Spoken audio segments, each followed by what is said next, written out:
And well, ADD Scion gets the very early respect ban from KSV. KSV need to find something in their solo lanes. Ruler and Core JJ may not have been fantastic, but largely they are someone to rely on, and the fact that they've duoed their way to top 10 challenger lets you know that at least mechanically they're in a good spot. We've mentioned it a couple times before, but there's always been eras for KSV of domination from one of their solo laners. It feels right now we're living in an era of no domination from their solo laners. QV and Crown have not been able to get champion pools or carry performances going in spring of 2018. Got to start impressing sometime. 7 best-of-3s remain for these two teams, but 6 after today. Gonna go ahead and ban out 2 of Ruler's champions Hey, there. look! And okay. He's doing it. He's finally seeing Crown jump on Galio for the first time of the season. A couple of weeks ago, when I'd seen the lean times for Crown and the fact that they've looked past it many times in pick ban, I wondered why not go for a mid lane Galio and then have Ruler and Core JJ go for lane dominance and actually turn that into victories. Play around Ruler and Core JJ. If both your solo laners are struggling, go on champions with the utility to empower. And this can be an empowerment game because finally we see Crown jump on the Galio. Finally, he's made it. He's found that button. It's Zyrakan time for sure. Yeah, we do see a couple of carries picked up already for MVP, but Zaya picked up and Rakan available means that this is a no-brainer for KSV. I'm so excited. Already I'm excited. Took 3 picks for KSV, but I needed to see KSV pick a utility mid laner and a dominant bot lane, and they've done that in this game. This, to me, is the only side we haven't seen from KSV. Most of KSV's victories in the early round robin was just Zoe being broken, and they got a 5-0 lead on the Zoe before they started to lose the Zoe games. Here we get to see Crown on the Galio, and Zaya Rakan as well, as people are loving this Leona into Zaya and Rakan, but it's going to be grouped with the Caitlyn on this particular occasion. Yeah, it looks like Leona's here to stay as long as Zaya Rakan is still in the meta. So, going into our second line of bans here, we are going to see Camille taken away here from QV and Ambition. Would have represented both a champion for QV and Ambition. Probably QV, given that Ambition wants to power farm and Camille not so good in that particular case. Does guarantee the Hextech ultimatum.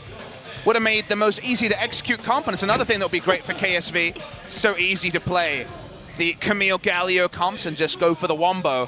Poppy being banned drew a lot of snickers from you, and that makes sense. It's just so funny to see how many target bans ADD gets when, I don't know, in this top lane meta, is it really a big thing? I know it's also a ban against Max, but it's just like... Do you just ban Cho'Gath as well and say, what you got? Yeah. If you look at this season, and ADD has found victories on GP, Cho, and Maokai, and one of those will be left open. Somehow it's taken away. That will continue to be very funny. But the Poppy, like you say, is comfort. Do they really ban another top laner? You know, when you're going up against MVP, Ian hasn't shown too much. Pilot struggling a bit, but they are going to take the Zac away instead of only focusing on ADD in this game. Yeah, Beyond has had 2 performances on the Zac recently. The first one where his ults all missed. The second one where his ults look a lot more on point. So that part makes sense. You will see that the Skarner makes it down very far. I think we're seeing an Olaf game here from Ambition. Most recent game in solo queue and an old pick for him. So I think the Olaf would fit this draft perfect. I'd love to see Olaf from the side of KSV, but it's only the single game for Ambition. They're going to think about the Sejuani. That will continue to play, and they'll just lock it in. Ambition seems to not be confident enough to jump on the Olaf for this game. Unfortunate. Wanted to cast a game of Olaf. I'm going to have to wait a little bit, as even the Ornn does get locked in. So, big beefy front line for the side of KSV. Whoa, okay. And what the hell? We got a Swain. Swain top lane from ADD's found something he likes. ADD. All right, first Swain in Korea. Patch 8.3, even before there's extra buffs on this champion. That's fun to see. The Force Lightning going to be coming in, some Star Wars going on. I hope you're ready for this. Not a lot of Swain in solo queue, so we're getting some Swain on the Rift. Yeah, this is going to be fun, and leave it up to ADD, even when they really want to avoid relegation, they want to get through. He still goes ahead and picks a totally new pick. Haven't seen it yet, the newly reworked Swain. And it's going to be up against Ornn, which is kind of interesting. It's into that tank matchup. So I want to see how it does overall in this game, because a lot of people have said that it's not good. Just leave it, wait until it gets buffed. But ADD says, no, I'm ready to go right now. It's a lot with a lot of CC coming through from the Leona as well. So a lot of synergy with the passive there for the Swain. We're definitely going to have to keep our wits around him. I've seen very little Swain only have a basic understanding of his abilities. You can remember, though, the Swain has always been dominant into melee matchups in the top side. So it seems like, at worst, a farm lane for the Swain in top. I'm looking forward to it. It definitely adds a bit of flavor to this matchup where it's, you know, world champion versus 9th place. But now it's like, okay, we get to see Swain in the matchup up against the Ornn. As ADD2 known for his weird picks, he and Max alone trying to change the meta here in Korea. ADD, he was on the forefront for the Scion. I'm not a big fan of the Swain at this power level right now, but it's something different. It's in a nice spot, but guys, it sounds like we're gonna have a little pause before we actually get to the game. Get ourselves ready for some Swain action. Yeah, KSV looking not happy with the pause, but we'll get into it eventually. I'm sure you guys out there are pretty excited about the pick. Seems like SpoTV is as well. The big zoom in on ADD. He's like, oh, I didn't mean to pick Swain. Nah, looks like just a headset issue for our top laner of MVP. He needs his headset going. The Swain is definitely gankable, but very dominant into melee matchups. I would argue a little bit less than before because he doesn't have the targeted abilities that made him so reliable in previous seasons, but still can be very oppressive in a team fight. Has synergy with the Leona as well, so a lot to like about the Swain. I think when the buffs come through in the future and the items load up for him, he will certainly be a fringe meta pick, but feels like we're cheating a little bit by having him an 8.3. So guys, the game is ready, we have heard. We're nearing the moments where we can actually jump into this. Give me the Swain, I need it. Looks like it's time, guys. The countdown has begun. Let's jump into game number 1.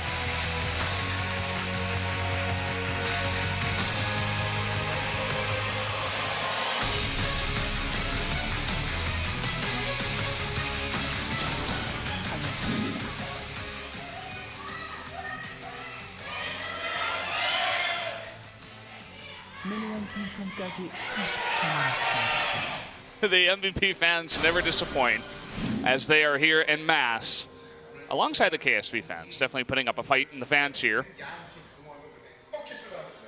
And Swain on the riff, very, very interesting. Gonna have a lot of pushing options. That's one for E level 1, you will notice, which is the ability to do a lot of control in these fights. Very interesting. Can be very dominant in lane, and that's what we're going to be watching to see if it's worth picking, because we've seen Alawi into the Ornn many times, try to bust lane. My first influence is that we're not going to see as much lane dominance on the Swain. It's going to be the Glacial Augment that's become pretty common for even more control. So many different types of CC on the kit for the Swain. Oh, and he's looking for a level 1 gank onto the Galio. He's going to land that E and pull him in. Let's see if they can get the flash out here. Doesn't look like it, but a nice little trade, I suppose. Can definitely chip out the Galio. I guess Crown will want to stay in lane, go through the potions, and then just teleport back in with a Doran's Ring or something like that. Very nice little gank. Doesn't have the Q to control the wave at level 1, but can go top lane, just farm. Already the cheese begins for ADD. You know, when you're in 9th place and you're going up against the world champion, I don't blame him. Try something new.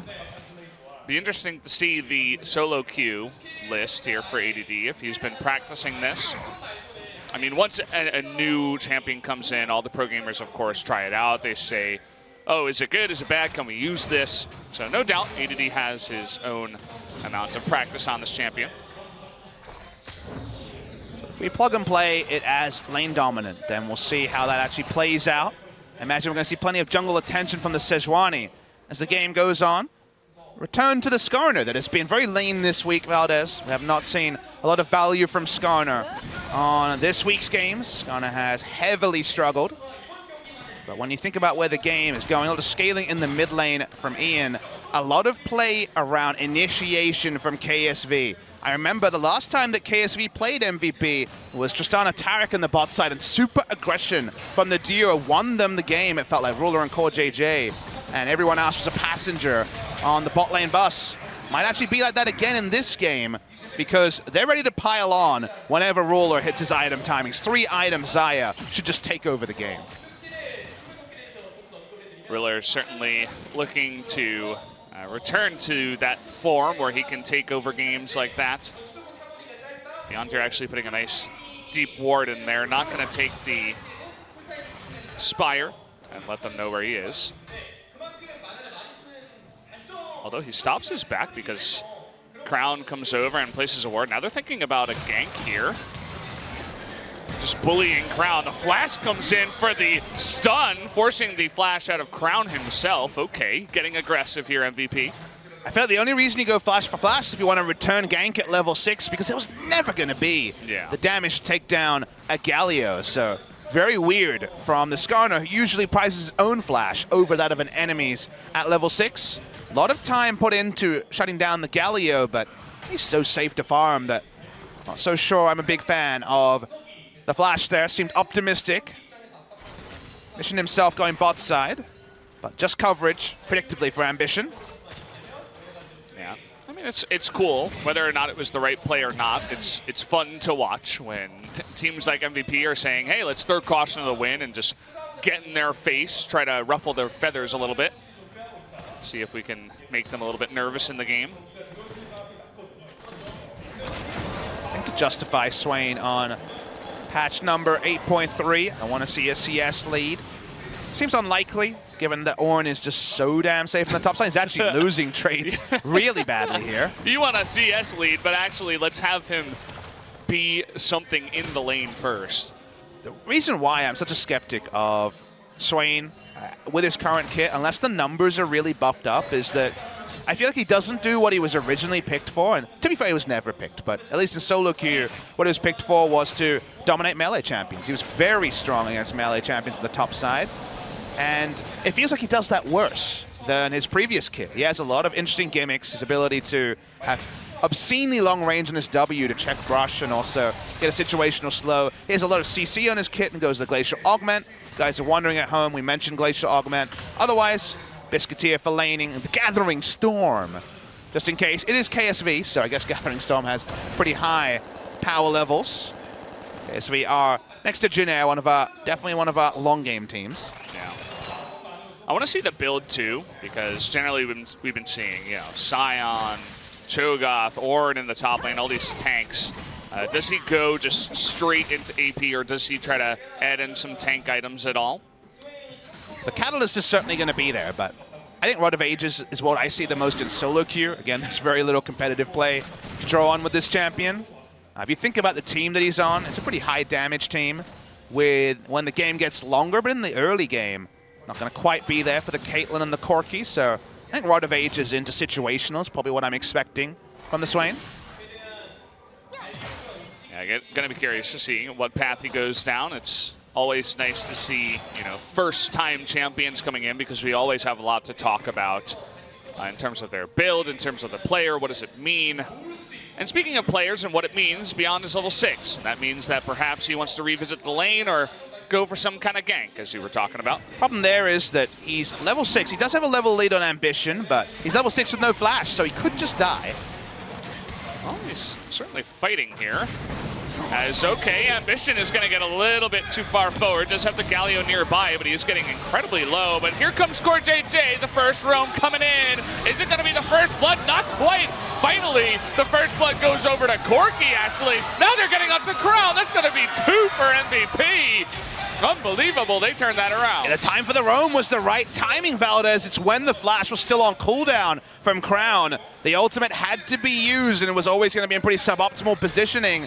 Crown's flash being down got them the bonus kill, so MVP with a bit of innovation on the top side to inspire the fans, and then some play. Level 6 to level 5 is such a big spike. When Core JJ made the first roam, you were baited into thinking this would be first blood and another MVP blooper. It ends up being an MVP PogChamp moment as Beyond lives and Crown steps on a trap that he did not see, and a second trap as well. That was definitely some Sideshow Bob Simpson stuff there as he found rake after rake, and that led to the death of Crown. Oh boy, that's not good feels for KSV so far in this game. Oh boy, that's going to be a 1-0-1 Corky and a 1-0-1 Caitlyn. So good start here for MVP, already off to a nice little gold lead, as that spike of the Trinity Force comes just a bit faster for MVP's Ian on the Corky. The thing that kind of gives me the most pause, Valdez, is that you think about what the game is likely to become in patch 8.4. You think shorter games, you think more decisive play required. Surely this was the best meta for KSV, the delay games. They are the team known for their late game power. They're known for their late game smart decisions. We haven't seen them in at least 3 weeks, maybe 4. And the meta's going to get faster. I hope that they've secretly been just doing the mad scientist thing and getting prepared for the new meta, because they've left us a lot to be desired on this meta.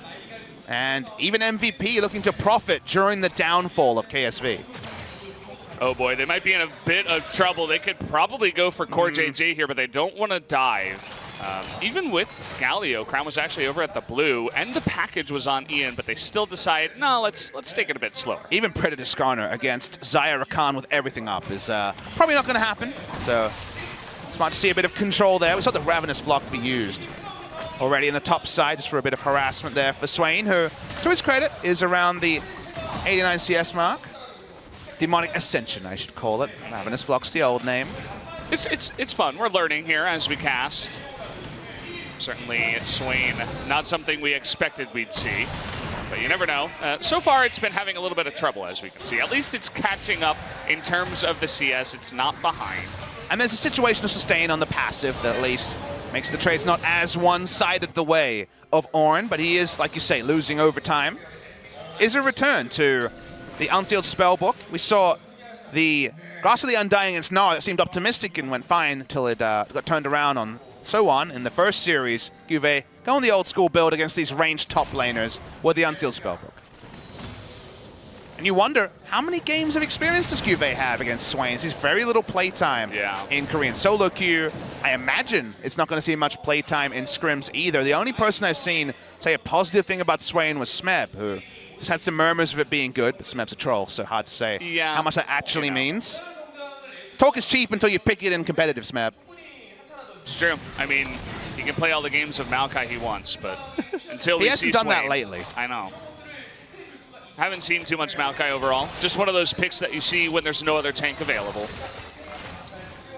Game plan for KSV is still pretty easy to execute. And with as many different problems as they've had, that's why another reason why I'm excited, because theoretically you pile in. Now, you don't have Camille to guarantee it, but any flashes go down, and you are certainly piling in with the massive tank line and Zaya Rakan taking over the game. A lot about item timings for both sides, but 2 items on Zaya and the Zeke's convergence onto Core JJ is probably when this game turns on for KSV, unless we can see an actual positive use of the ultimate from Galio, because the first one wasn't fantastic, and it might be needed here as Beyond prompts a flash. There have been so many random funny things that have happened in this game, and Core JJ chasing after him with the quickness. Another one of those kind of an unfortunate series of events for Core JJ, who burns his flash and his ultimate for no gain down there in the jungle.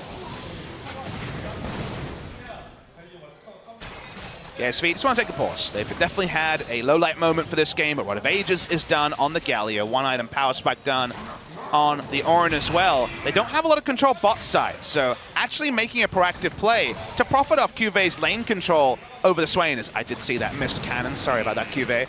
They can't actually fight here. Usually against Galio comps, it's the freest Drake control of all time because Galio's just there to ult in, but they have no control bot side after Ambition died alongside Crown in their own red side jungle. So while it's not truly vertical jungling, you can feel with the ward line that it was a very safe Mountain Drake take for MVP. And they want to adjust their vision soon, KSV, because the second spawn is an Infernal.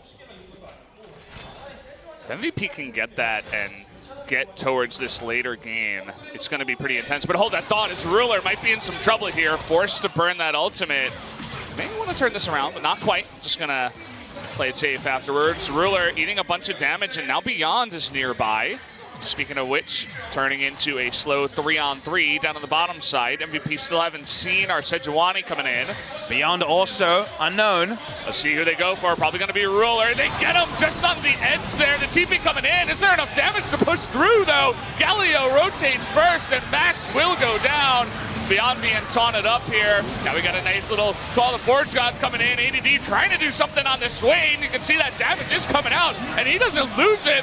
Seeing the power of Swain. Also, Cube getting a little bit too far forward as the rest of his team was running away from the Swain. But turning it around, he flashes in with the taunts now, and they're going to get 2 members. Beyond goes down as well. ADD, he wants to get that damage, but both of them are so low on mana, they can't quite take anyone else out. MVP definitely seems surprised by the re-engage. Ian was so aggressive, flashing forward for an attempt to kill. The ultimate there did actually reach his Demon Flare on the second half, but only used it for wave clear. Didn't think he would be able to gap close. Watch the replay here of the team fight. Beyond is the one who has the most time to judge. They try to get onto Ruler to delete him, but the Sejuani ultimate was a hero one from Ambition. Just ulting the Skarner. Skarner just thinking, wasn't able to use his Impale at the start. It looks like Cube is going to get them like bowling pins, but we're able to flash defensively. ADD starts off in the Demonic Ascension and then actually gets to Demon Flare, but just uses it to push back the wave. They think the fight is over, but Ian flashes forward, moves forward, is taken out. Nice re-engage from Crown. Really smart game sense there. A weaker team, a weaker mid laner probably would have just flashed away or just tried to run away, but noticing that little moment where they can make a play like that is very nice. So KSV evening things up a little bit. They're still down, but certainly make that fight a bit better than it could have been. And Hextech GOP, even the old Hextech GOP will be opted in here by ADD, so a bit more catch on the Swain. How many situational slows and roots does he have when the GOP is added? Comically amount. He has Glacial Augment to slow on auto, and basically all his abilities do some form of CC. Outside the queue is the last pick was Ian in the mid lane in their first season, summer 2016. It's only fitting, right? It's got to be someone else on MVP who thinks Swain is good, and of course that was before the rework. 5 points in the Force Lightning ability, the Q for the wave clear. It's not actually called Force Lightning, but we all know that people watch Star Wars and then came up with the Death's Hand. I mean, you can see the power of Swain, or at least the positive point of Swain. Not even sure if I should call it power just yet, is if you can't focus him down, he doesn't really die. But I'll hold that thought as they want to go in here. Ruler doesn't have his flash. They're going to get him pretty low. Trying to get on top of him, but not quite enough, as Core JJ is just going to wrap everybody up and say, nope. Thank you very much. How often do we get excited about disengage Rakan? That was about as perfect as can be. To buy Crown, sorry, but to buy Ruler plenty of time to disengage. Ambition's moving forwards. Now we're seeing some engage. Yeah, Beyond just being jumped on. Ian was able to spend a lot of time on the Corki to stop the Crown from rotating. Still no ultimate here.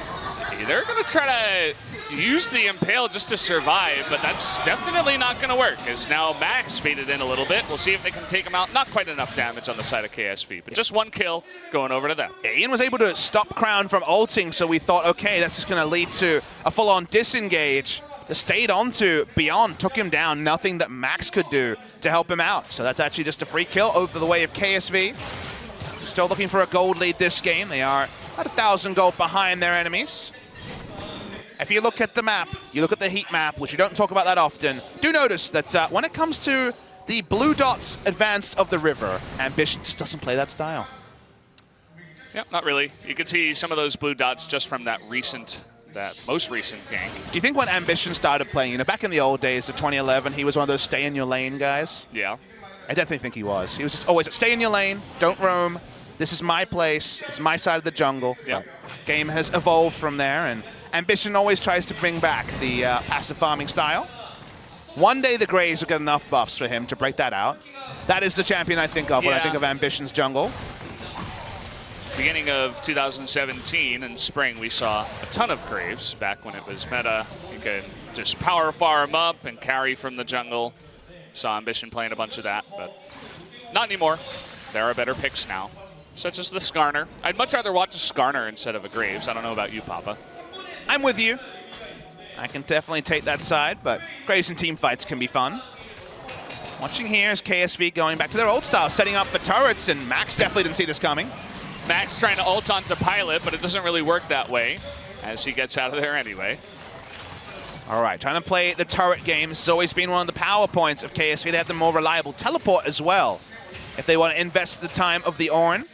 But they back away, trying to catch Ian in transition. Oh boy, in a bit of trouble. He's gonna get out of there though. QSS already picked up by Ian as Carl clashed in, so able to pick up the defensive purchase to make a play like that happen. We said that KSV wanted to move their vision line for the second Drake spawn when we got the information of being Infernal, and largely they've been able to do that. They definitely have the piece of the puzzle that should lead to Drake being pretty hard to contest for MVP. But AD's recalling, always the chance he shops and tries to get in. Oh, they're going to engage down here in the bottom side. Max getting a little bit too far forward, trying to just poke, but he is going to get out of there, actually, leashing onto Ambition. But now Skarner in the front line is going to be knocked up. Ruler getting low, though. The Swain doing that damage, flashing forward. He's going to get a kill in the back one. Now Pilot is all alone doing that free damage. A double kill for Ian. And now QV getting too deep in here is going to go down. MVP turning this around, and ADD at full health. This Swain, it's working out. Leona with the 200 IQ Zenith Blade to get out of it, and they could refocus around ADD and the amount of zone control as Swain was able to have. No kills for the Swain, but a lot of teamfight impact, and MVP should turn this into a mid lane turret, or at least a lot of control on the map. I can't believe what we're seeing. Let's take another look at this. You'll see the Zenith Blade. It was incredible. Max is the most DED dead ever in the front line. It looks like he's going to be completely done. He eats everything, but the Zenith Blade onto the Sejuani, who was trying to delay Skarner. There's a Skarner's in the front line. Surely this is a one team fight. You're already kind of blinking and thinking it's over.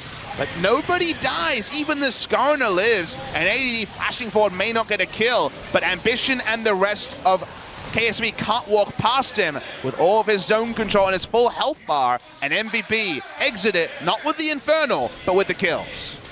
You know, we're beginning to see some of the power here of the Swain. Obviously, the team fights haven't been perfect for KSV, but if the Swain comes in a little bit later and a bunch of people are already low, he just flashes into the backline and everybody's like, well, we can't ignore this. We can't really move forward through this. We're going to take way too much damage, and Swain is not going to die. The fight is long enough forward so they can't focus him down, so it's a really awkward spot. Now we're going to see this Drake go down. It's going to go over to MVP. That's 2 to the side of MVP now. The Infernal, so powerful, so useful. The Ocean will be the next spawn, so we'll definitely see more topside vision around 26 minutes into the game, and Baron will be the bigger priority, but the story for MVP was scaling. KSV had easy to execute and a lot of early to mid-game power, and they can still win a team fight with a fed Xayah. The Xayah slowly getting to the point of power. The Xayah not relevant in the game just yet. And MVP have multiple threats who are starting to pile on the damage.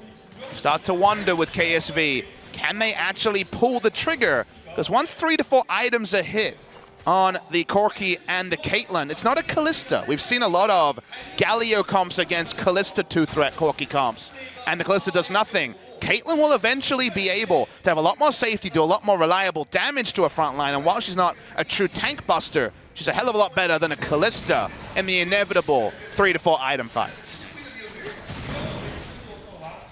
Well, we can see the situation now of ADD. He was struggling a little bit early on, but eventually now he's actually 35 CS ahead of QV in the top lane. Having a fun time, seems to always rotate first. You can see the total damage dealt. It's all about the Swain here. I mean, picking up GLP2 is like a utility item. It's not really a damage one even. And let's temper it a little bit. He is doing a lot of damage to Ornn in the lane. The trades weren't going great early, but against a melee laner, you're always going to be able to, as a ranged champion, buff up your numbers. Sure. And he's about controlling team fights. It's probably going to be Azonius here as his second item. Feels like not much has changed for the Swain build. Still about controlling space. His ultimate being able to interact with the Zoniazor is one of his biggest qualities. So zone control, and now with items complete, a lot of ability to push and just at least make QV accountable if he ever does choose to teleport. That ability will be up very soon because of the extra cooldown reduction of the Unsealed Spellbook. Well, we can see the situation once QV, or rather Ornn, gets a bunch of tank items. It's very hard for the Swain to just sit there as you eventually run out of mana. Looking for a dive in the bottom side now is some potential here as they have the Galio, always an option. Should rotate before the Corki, but Now Ambition in a bit of a weird spot. Is going to be stunned up here. They're not going to use the Impale. Quickness coming through. Going to land on the pilot here, but they don't seem to have enough damage to get on top of him. Double knock Ian's up. the back line. Yeah, Ian in the back line, as well as Leona. And here comes the Swain from the top side. Look out for this.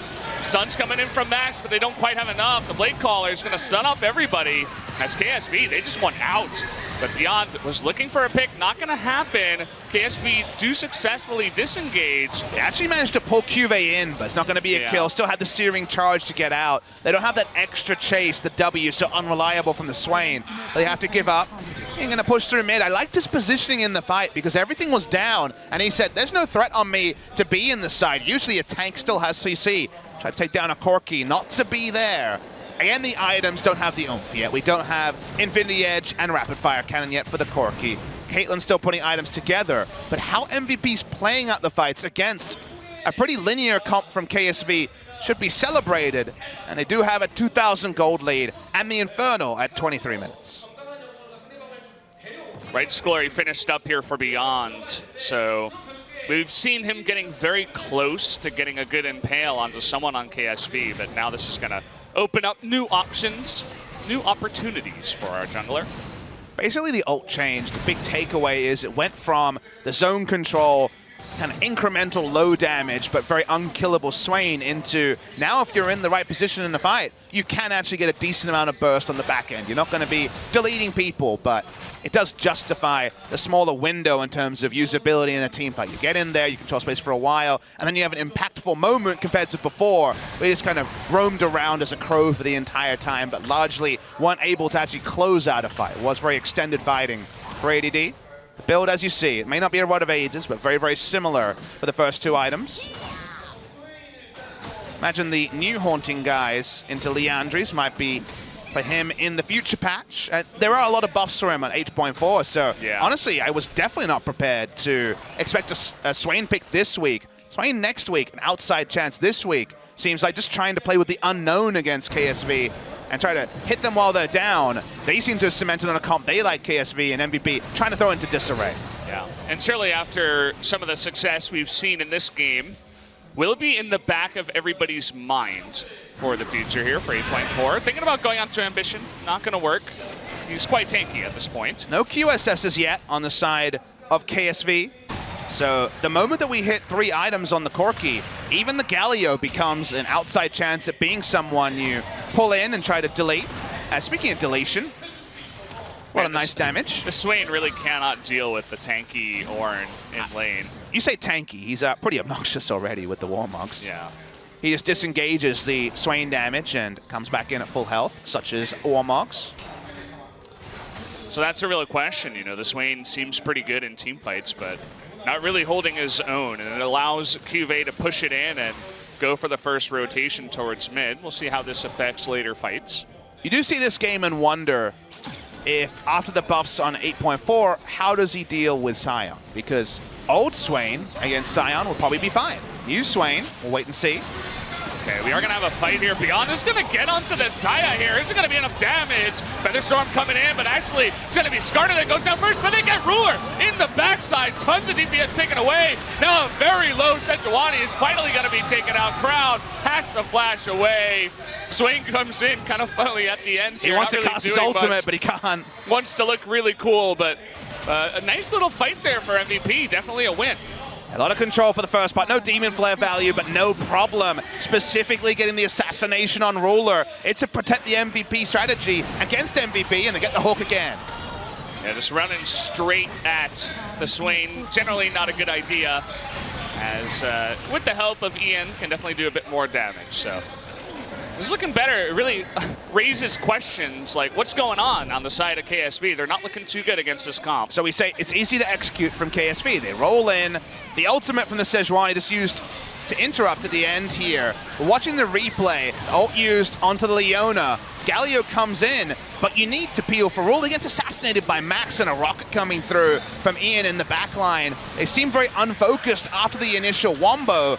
And then from there, there's no damage. They don't win a fight if Ruler is the first person to die on the side of KSV.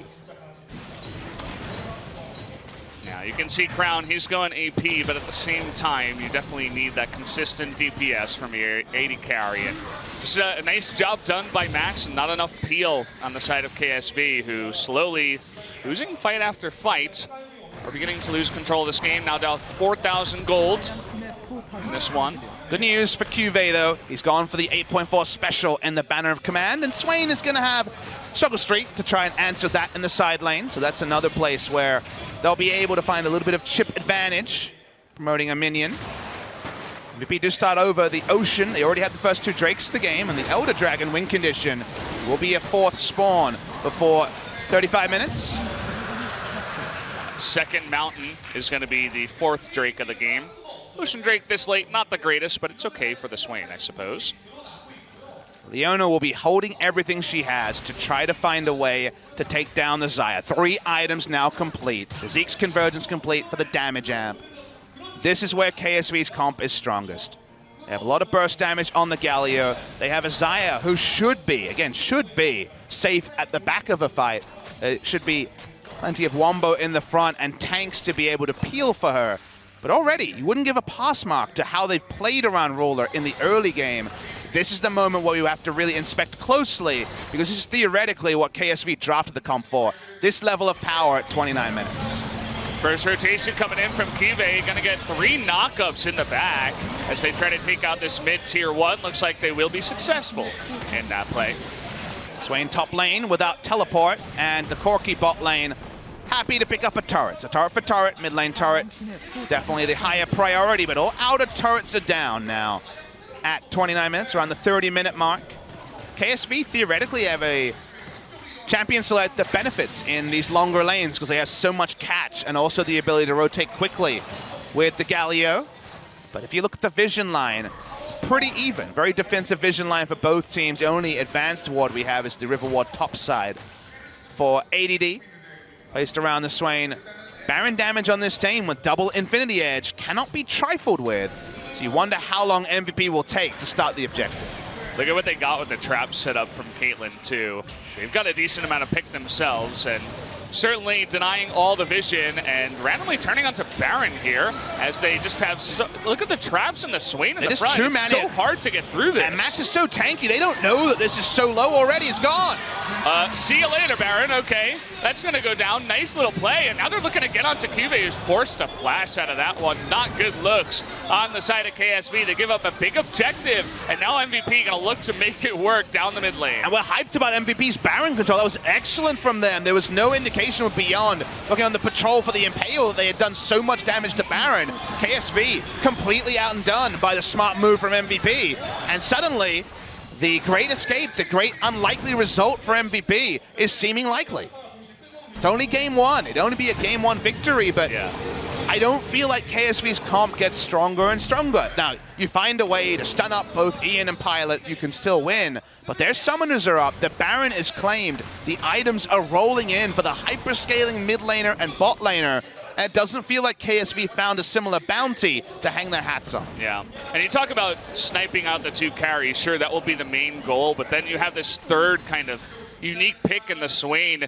If you think about EV top laners, you would think maybe the Rise or the Vlad that we've been seeing from time to time. Not too much Vlad anymore, but they're more about the burst, the rotation, right? Whereas Swain, he just doesn't really die. He stays in the fight, and he never really goes anywhere. So if you're diving the back line, trying to get Ian and Pilot, even if you're successful, you still have to deal with Swain somehow. And the way the MVP want these team fights to work out and why they drafted the Swain is, you consider what KSV do. The big ults come in, all three tanks ultimate, they try to get in the back line. If you can flash away and disengage that, Swain stands in the front and controls space with every single item purchase, and basically everything in his kit is CC. Like you say, he doesn't die, he controls space, and then Ian and Pilot do all the damage. So it really is zone control, a space control champion in the Swain in this draft.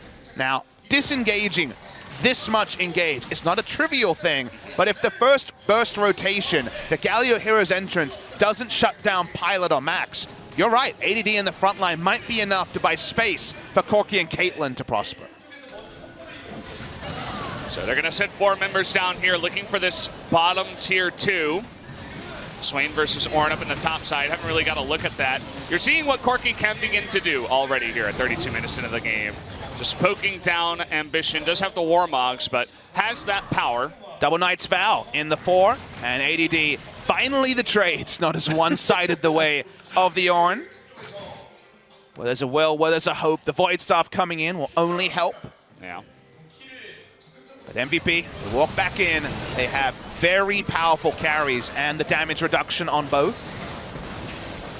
This does mean they're not running 3 lanes, and mid lane is pushing out. So they're going to try and use some ults to take this turret. I don't think they want to dive. Yeah, you can see they force Crown to go back, just punching his way away. Solar Flare has a comically low cooldown late in the game, so 1 ult, 1 turret, that's fine for MVP. It's another inner turret down, only 1 left on the Rift.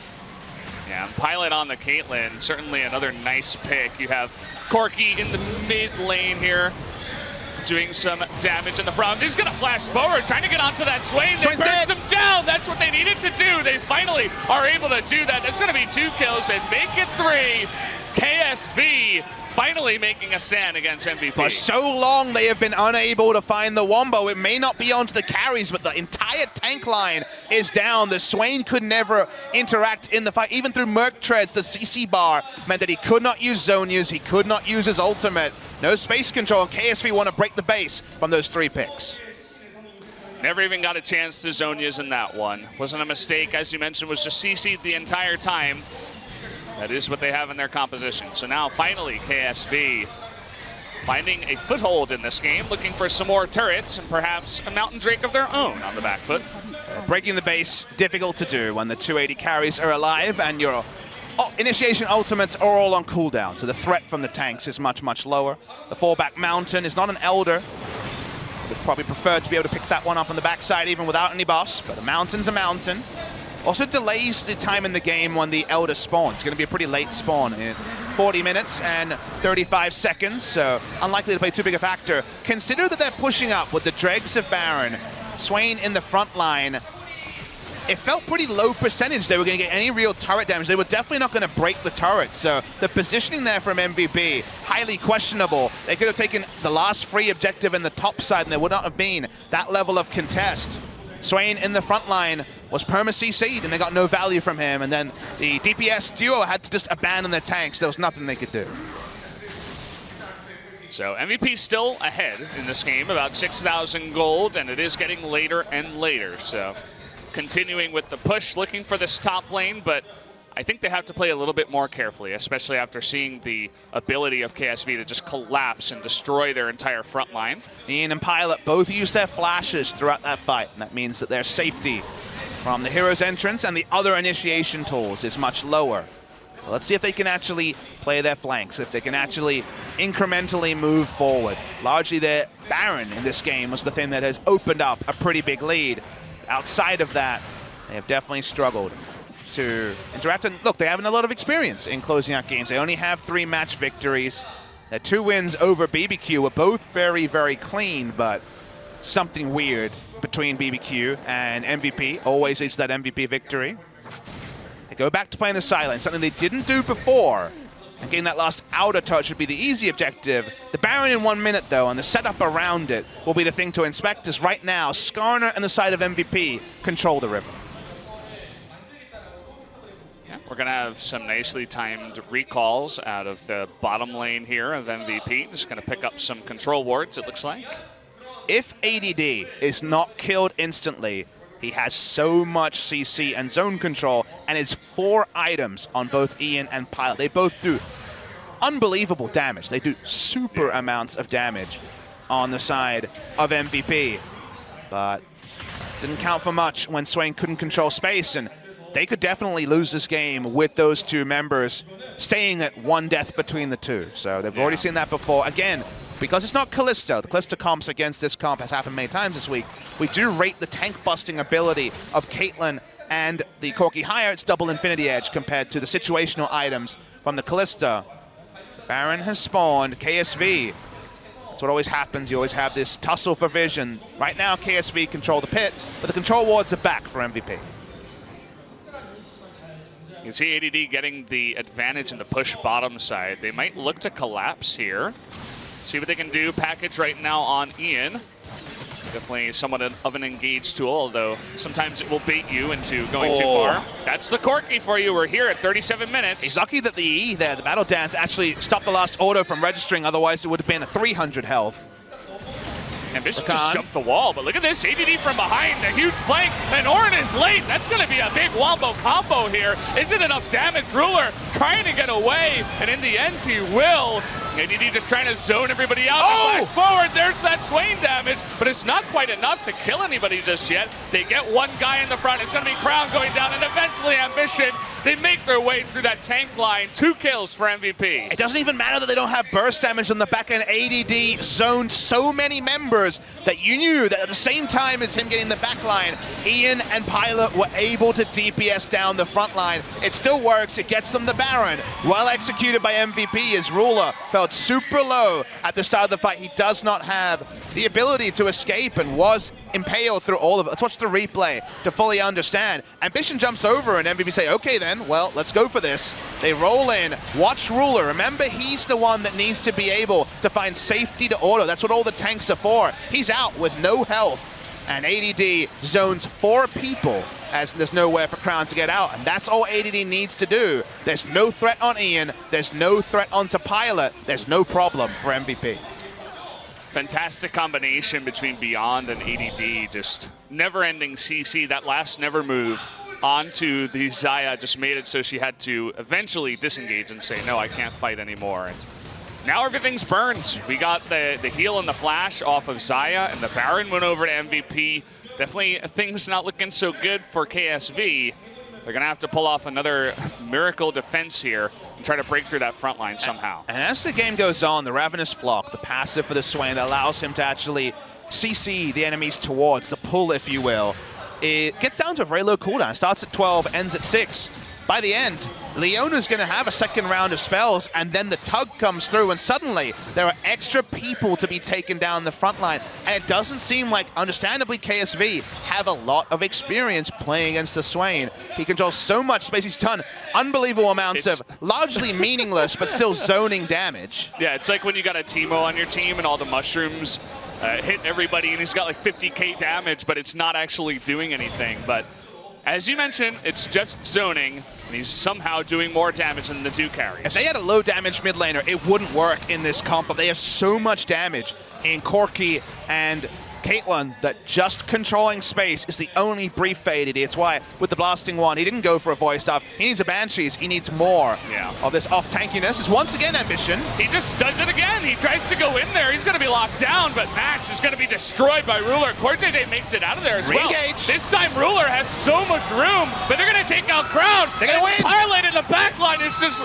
mowing them down. A triple kill for this Caitlyn, and they're looking for more. The Quadra, he wants the Penta, can he get it? He's gonna snipe him down, but no! It's not the Penta, somehow the most anticlimactic non-Penta. It doesn't matter though, because MVP are gonna take the victory. They can still get the Penta. Get it. They're trying to lock him down. Can they Are they gonna die for him? They're thinking about it. They're trying. ADD, he's got to go forward. He's got to be the man. There it is. Oh, stop. He gets the Penta. Pentakill! Pentakill for Pilot. And the Swain composition wins game 1 against the world champions, MVP.